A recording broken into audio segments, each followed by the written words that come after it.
कर्मसु की आध्यात्मिक दुनिया में आपका स्वागत है। आइए आज जाने की महामृत्युंजय मंत्र की रचना कैसे हुई।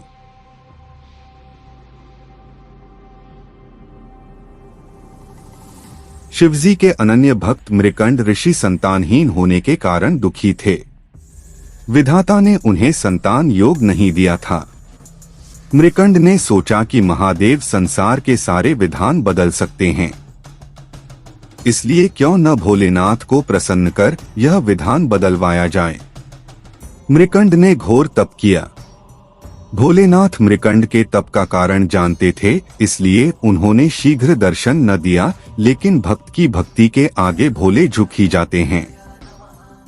महादेव प्रसन्न हुए। उन्होंने ऋषि को कहा कि मैं विधान को बदलकर तुम्हें पुत्र का वरदान दे रहा हूँ, लेकिन इस वरदान के साथ हर्ष के साथ विषाद भी होगा। भोलेनाथ के वरदान से मृकंड को पुत्र हुआ, जिसका नाम मार्कंडेय पड़ा। ज्योतिषियों ने मृकंड को बताया कि यह विलक्षण बालक अल्पायु है, इसकी उम्र केवल 12 वर्ष है।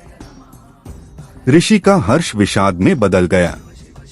मृकंड ने अपनी पत्नी को आश्वस्त किया, जिस ईश्वर की कृपा से संतान हुई है वही भोले इसकी रक्षा करेंगे।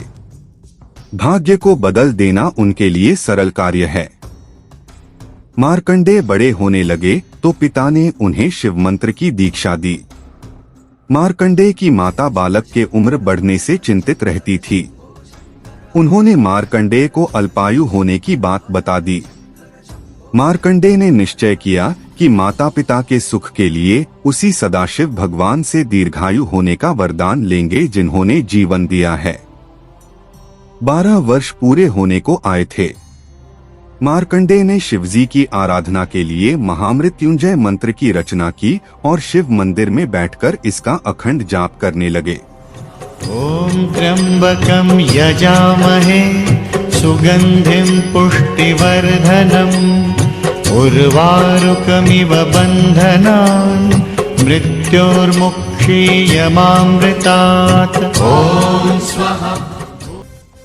समय पूरा होने पर यमदूत उन्हें लेने आए। यमदूतों ने देखा कि बालक महाकाल की आराधना कर रहा है, तो उन्होंने थोड़ी देर प्रतीक्षा की। मार्कंडेय ने अखंड जप का संकल्प लिया था।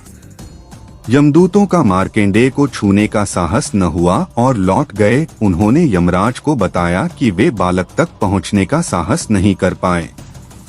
इस पर यमराज ने कहा कि मृकंड के पुत्र को मैं स्वयं लेकर आऊंगा। यमराज मार्कंडेय के पास पहुंच गए। बालक मार्कंडेय ने यमराज को देखा तो जोर जोर से महामृत्युंजय मंत्र का जाप करते हुए शिवलिंग से लिपट गया।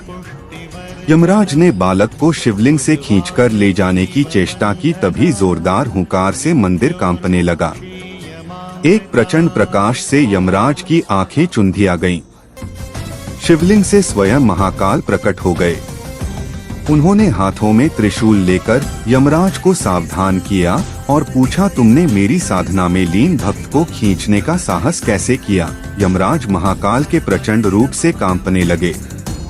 उन्होंने कहा, प्रभु मैं आपका सेवक हूँ। आपने ही जीवों से प्राण हरने का निष्ठुर कार्य मुझे सौंपा है।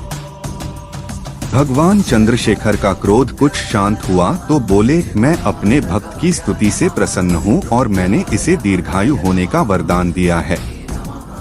तुम इसे नहीं ले जा सकते। यम ने कहा, प्रभु आपकी आज्ञा सर्वोपरि है। मैं आपके भक्त मार्कंडेय द्वारा रचित महामृत्युंजय का पाठ करने वाले को त्रास नहीं दूंगा। महाकाल की कृपा से मार्कंडेय दीर्घायु हो गए।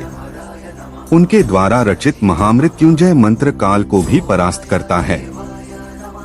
सोमवार को महामृत्युंजय का पाठ करने से शिवजी की कृपा होती है और कई असाध्य रोगों, मानसिक वेदना से राहत मिलती है।